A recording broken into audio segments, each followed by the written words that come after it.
সুশাসনের রাজ্যে চুরি ছিনতাইয়ের ঘটনা আকছার ঘটে চলেছে। এবার বাড়ির লোকজনদের অনুপস্থিতিতে দুঃসাহসিক চুরি।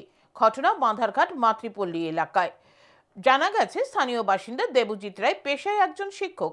ওনার ছেলে হোস্টেলে থাকে। এক সপ্তাহ ধরে তারা বাড়িতে কেউ ছিলেন না। বুধবার দেবজিৎ বাবুর ছেলে বাড়িতে এসে দেখেন গেট ও দরজার তালা ভাঙা, ঘরের সব জিনিসপত্র এলোমেলো। বিষয়টি স্থানীয় লোকজন জানতে পেরে ছুটে আসেন। ঘটনার খবর পেয়ে ছুটে যায় পুলিশ।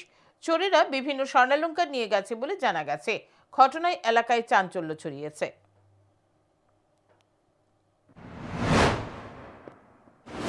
অ্যাকচুয়ালি আমি তো আইছিলাম আজকে বাড়িতে, ওখান থেকে 2 ঘন্টা আগে আইছি।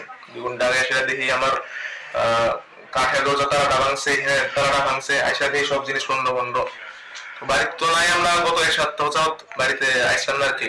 তো আমি হোস্টেলে থাকতাম, হোস্টেলের থেকে আইসা ওখান দেখি যে হয়েছে, চুরিটা হয়েছে, সবকিছু জিনিস টিনিস নিচে তালাটা ভাঙছে। এই আর কি। কোন জায়গাটা এটা, জায়গাটার নাম? এই জায়গাটা হচ্ছে বাধারঘাট মাতৃপল্লী। বাধারঘাট মাতৃপল্লী দুর্দর্শন কোয়ার্টারের লোক পুরোই ফ্রন্ট গেটের মধ্যে তালাটা ভাঙছে।